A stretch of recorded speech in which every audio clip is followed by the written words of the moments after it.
3 years ago, I had just returned from a trip to Niagara Falls with my family for 4th of July.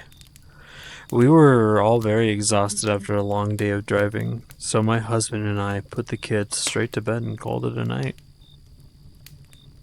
About 4 a.m., I woke up thinking my husband had gotten up to use the restroom. I used the moment to steal back the sheets, only to wake him up in the process. I apologized and told him I thought he was out of bed.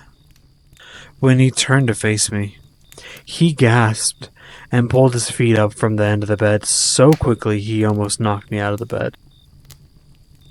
Then he grabbed me and said nothing. After adjusting to the dark for half a second, I was able to see what caused the strange reaction. At the foot of the bed, sitting and facing away from us, was what appeared to be a naked man, or a large, hairless dog of some sort. Its body position was disturbing and unnatural, as if it had been hit by a car or something. For some reason, I was not instantly frightened by it, but more concerned as to its condition. At this point, I was somewhat under the assumption that we were supposed to help him.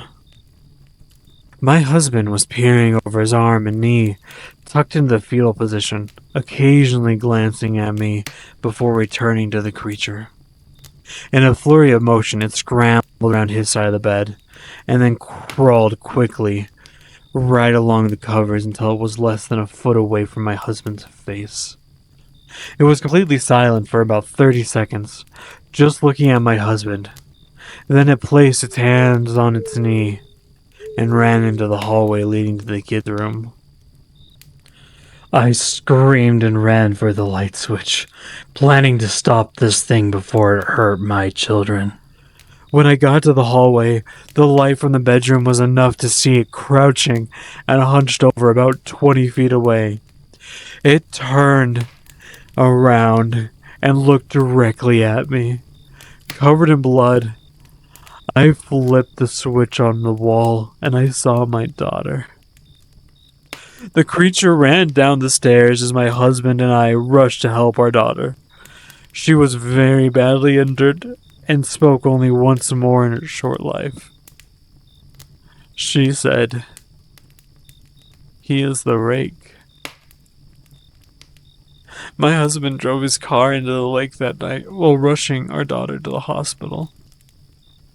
They did not survive. Being a small town, news got around pretty quickly. The police were helpful at first. The local newspaper took an interest as well. However, the story was never published, and the local television news never followed up either. For several months, my son Justin and I stayed in a hotel near my parents' house. After we decided to return home, I began looking for answers myself. I eventually located a man in the next town over who had a very similar story. We got in contact and talked about our experience. He knew of two other people in New York who had seen the creature and had referred to him as the Rake. It took the four of us 2 solid years of hunting on the internet and writing letters to come up with a small collection of what we believe to be accounts of the Rake. None of them gave any details, history, or follow-up. One journal had an entry involving the creature in its first 3 pages. Then it never mentioned it again.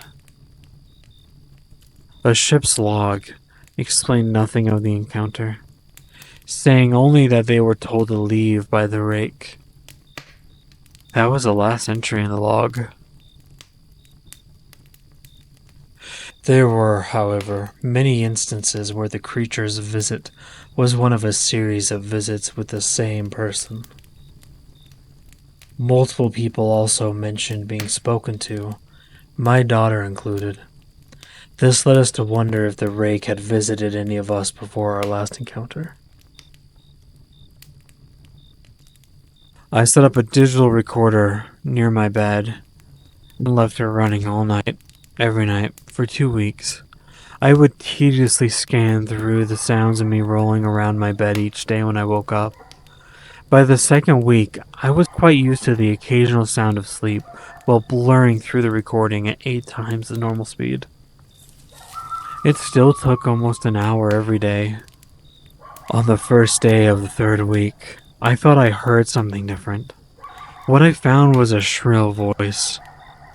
It was the Rake. I can't listen to it long enough to even begin to transcribe it. I haven't let anyone listen to it yet.